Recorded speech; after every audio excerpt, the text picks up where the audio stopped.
What's up, everybody? IFBB Pro guy Cisternino here in my backyard gym, Bridgewater Golds in Bridgewater, New Jersey. About to train some arms. Saturday, it's about 2 weeks out from the 2013 212 Mr. Olympia. About to get it in, 14 days left. We're gonna get it.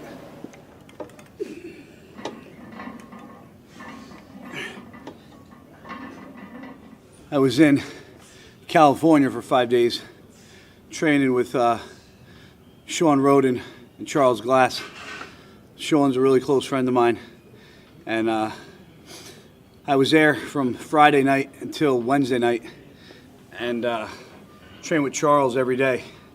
Trained every body part, something that I've always wanted to do, and I learned a lot from arms. Was the first thing we trained, and really stressed the importance of keeping your wrist back especially when you're training biceps, because we all have a tendency to want to curl the weight with our wrists and not pull the weight with our bicep. So if you notice what I'm doing is I'm trying to keep my wrists as far back as possible, and really focus and concentrate on I'm pulling with the bicep and not just muscling up with my forearm. So one of the little things we learned, but I'll talk a lot about the little, nicks and things, and things he changed up on me when we were there. Learned a lot. It's crazy what you can learn in 1 week, and it's crazy what you can learn after training for over 15 years. You think from reading magazines and books, and reading all the columns at MD, and Arnold Encyclopedia. A lot of us walk around like we're know-it-alls, but I knew going there I had to leave my ego at the door, and weight wasn't really an issue when I was there, because Charles doesn't give a shit what you can lift or what you're maxing out at, or what are your leg pressing, or what are you squatting. As long as you're doing it the way he wants you to do it and feeling it in the body part and in the area that he's trying to concentrate on, that's all he gives a shit about. So if anybody out there thinks they train hard, they don't know what training hard is until they train with Charles, because all my training partners that I've trained with have thrown up training legs and tell me that I'm strong, I'm the strongest guy I've ever trained with, or they've never had some of the craziest workouts they had with me, and now I know what it felt like having somebody else kick my ass, because I've never had my ass kicked, and I'm normally the one kicking everybody else's ass. But Charles stuck it to me for 5 days.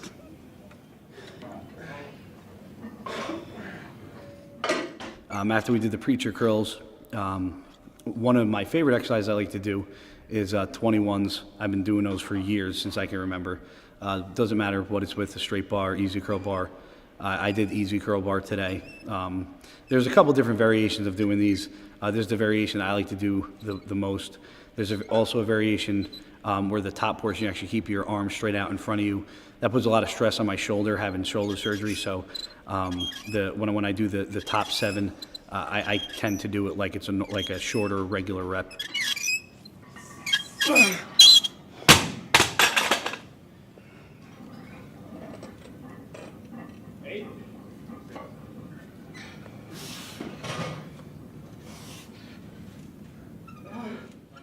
And right after that, I wanted to do a concentration movement. Really wanted to isolate my biceps, so I did seated dumbbell curls.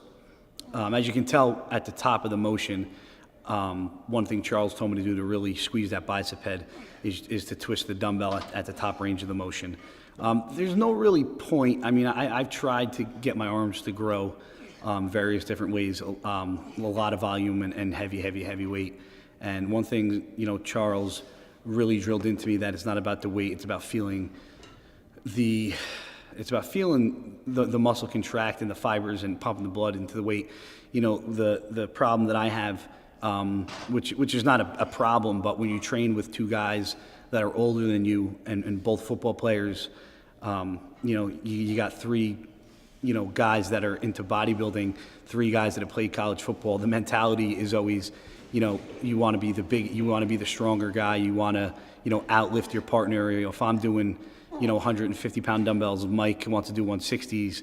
If the other Mike is doing, 15 reps, I want to do 16 reps. So it's always a battle in the gym, but it's a fun battle. It's a friendly battle.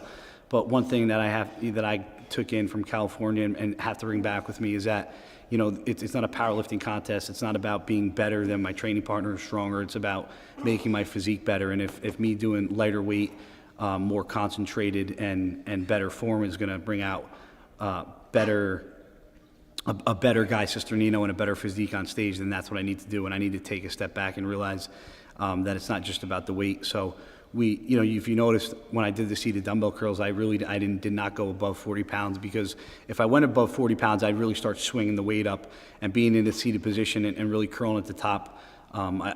There's no need to go, for me, over 40 pounds.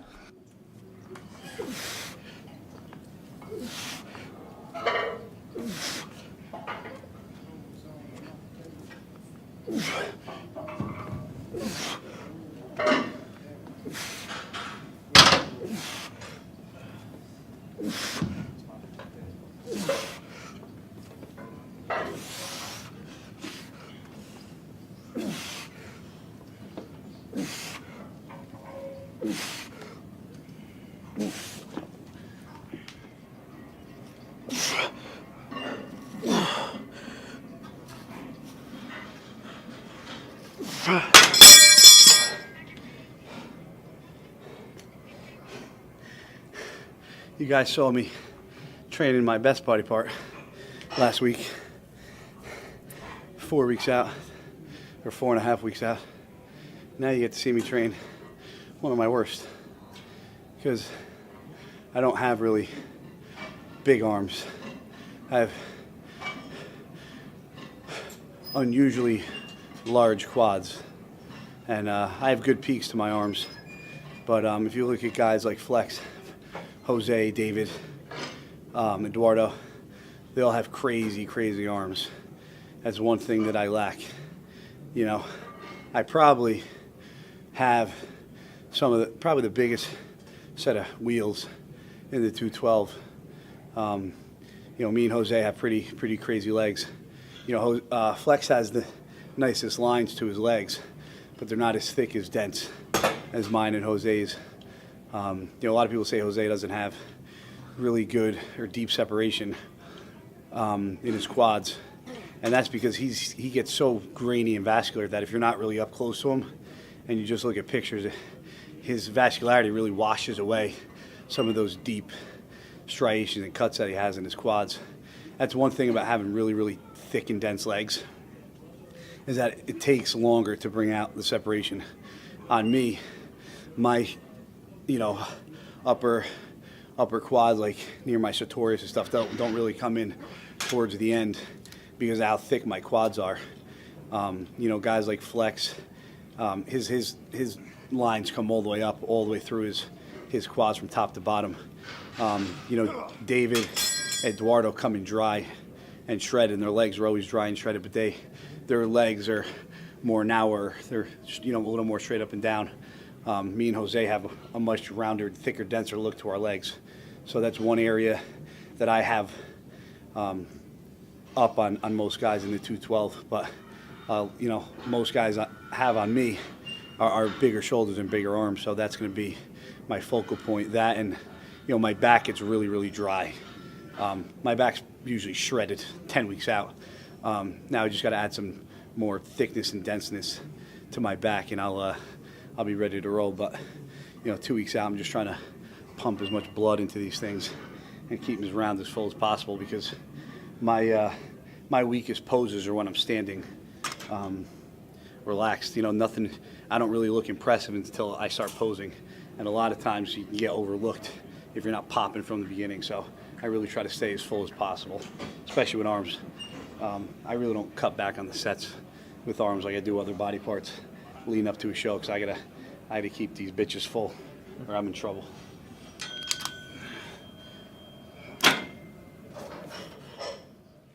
A lot of you guys might not know or might know that I also, as well as being a sponsored athlete with BSN, I also work for them. I've always been a working, blue-collared person. I've always worked when I was in amateur bodybuilding, and I'll continue to work no matter where I am in my career. If I win Mr. Olympia one day, I'm still going to be a working man's bodybuilder.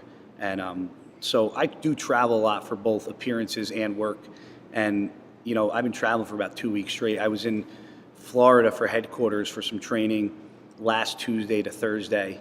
while I was down there, I had a chance to meet up with current 212 Olympia Flex Lewis, one of my closest friends, and we had a great training session in.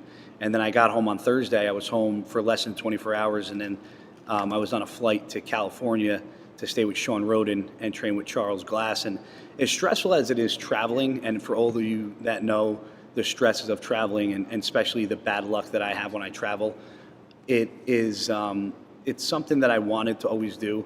You know, there's a lot of things in my life that, you know, I just wrote a blog about BSN about having regrets, and, you know, having regrets about relationships and family and things, you know, you wanted to do growing up that you never got a chance to do. And one thing that I always promised myself is that I would have no regrets with bodybuilding. And when Sean offered for me to stay with him and train with Charles, it was kind of a no-brainer, even though, you know, a couple of my friends were like, oh, but you're three weeks out from Olympia. Do you really want to bring your food and travel? And as much as I hate traveling and getting on a plane and you know, having to go through all the BS of packing my food and going through security, the end justified the means to me. And, you know, we're just going out there for 5 days of training with Charles, the knowledge that I got in those 5 days were something that, you know, I'll hold with me forever. And you know, after being out there with Sean and hanging out and seeing what he goes through on a daily basis, training with Charles, and me being there and the knowledge I got just from those 5 days, that's not going to be my last trip out there. I'm going to make a lot of trips out there as the years go on and my off season comes, because there's so much knowledge that Charles has from, you know, dealing with so many top pros and making some of these pros better and making these pros who they are today, that you just, when he taught, he's a walking encyclopedia, and everything that he says to you, you suck it up like a sponge, because he makes it so simplistic, and you're like, wow, it's really that easy. You know, we come into the gym and you know, a lot of times we overcomplicate, you know, how we're supposed to be training with all these different training methods and these gurus coming out with, you know, these special ways of training, when, you know, Charles was like, no, if you do it the right way, you know, it's all about, you know, proper form, time under tension. You know, he just taught me so much. So, you know, I really want to give a special thanks to Sean Roden for letting me stay with him, and Charles for really taking the time out and assess my physique and put me through workouts and really take the time to not just put me through a workout and not explain why he's doing something. So many people tell you to eat this with this, or train this way, or do this cardio, or do it here, or do things this way, and not really tell you the why. And Charles will tell you to do something, but why he's telling you to do it, and that's very important. So, you know, if any of you guys ever get a chance to go to California to Venice Golds and train with Charles, I would say, you know, don't pass it up, because it's probably, to this day, it's the most memorable bodybuilding memory that I have as a pro. Ready? 1, 2, 3, up. I got it.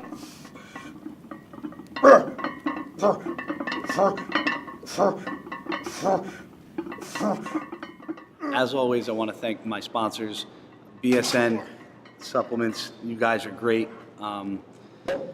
If it wasn't for BSN, I truly don't know where I'd be in this sport. They've been my supporting backbone since 2011. What they've done for me, how they made me feel, being a part of the best brand in the business is the best feeling that a bodybuilder can have. They truly make me feel like an important person, an important athlete, and an asset to the team. So I'm truly blessed and humbled to be a part of them, as well as P28. P28 is making a name for themselves in the fitness industry with their breads and their spreads. If you guys haven't tried out any of the P28 products, you must be living in a bubble, because they're bar none the best bread and spreads that there is out there. Other than that, I want to give a shout out to Gasp Clothing. You guys are awesome. Also want to thank MD and Gold's Gym Bridgewater. MD for coming out and shooting me. Steve Blackman has always been good to me, and you know, you guys have always supported me since day one, and I want to thank MD for also coming out, Adam for coming out and shooting me today.